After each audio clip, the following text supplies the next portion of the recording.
નમસ્કાર, આપ જોઈ રહ્યા છો સ્પાર્ક ટુડે ન્યૂઝ। સામાજિક કાર્યકર શૈલેન્દ્રસિંહ બાપુનો જન્મદિવસ સેવાકીય પ્રવૃત્તિઓ સાથે ઉજવવામાં આવ્યો। વડોદરાના વોર્ડ નંબર 13ના સામાજિક કાર્યકર શૈલેન્દ્રસિંહ બાપુએ પોતાના 42મા જન્મદિવસની ઉજવણી સેવાકીય પ્રવૃત્તિઓ સાથે અનોખી રીતે કરી।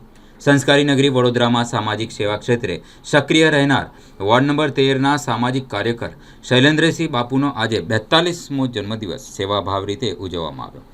દર વર્ષની જેમ આ વર્ષે પણ તેમણે પોતાના જન્મદિવસે સેવાકીય પ્રવૃત્તિઓને પ્રાધાન્ય આપ્યું। 42 વર્ષ પૂર્ણ થતાં તેમણે 42 વિવિધ પ્રકારની સેવાકીય પ્રવૃત્તિઓ કરવાનો સંકલ્પ લીધો।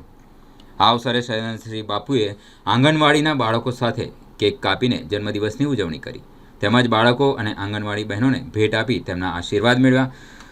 તદુપરાંત બપોર બાદ છાશનું વિતરણ કરવામાં આવ્યું, તેમજ જરૂરિયાતમંદોને ચંપલ અને ટોપીનું વિતરણ કરી માનવ સેવાનો સંદેશ આપ્યો હતો। સમગ્ર દિવસ દરમિયાન વિવિધ સેવાકીય કાર્યક્રમો યોજી સમાજમાં સેવાભાવનું ઉત્તમ ઉદાહરણ શૈલેન્દ્રસિંહ બાપુએ પૂરું પાડ્યું। જન્મદિવસ નિમિત્તે આજે સવારથી કાર્યક્રમો હતા, શું કહેવું? આજે મારા જન્મદિવસ નિમિત્તે દર વર્ષે જે વિવિધ સેવાકીય કાર્ય જે હાથ ધરું છું અને સેવા દિન તરીકે દર વર્ષે ઉજવું છું। આજે મારા જન્મદિવસને 42 વર્ષ પૂર્ણ થયા, એટલે અમે એવું નક્કી કર્યું કે આ વખતે મારા જન્મદિવસમાં એક દિવસમાં 42 કાર્યક્રમ કરી, વિવિધ સેવાકીય કાર્ય કરી અને પ્રજાને એક સારો સંદેશ પહોંચે અને પ્રજાને સેવા કરી શકું, એ ઉદ્દેશથી આજે સેવા દિન તરીકે આજે ઉજવણી કરવાનો ભાગરૂપે નક્કી કર્યું છે।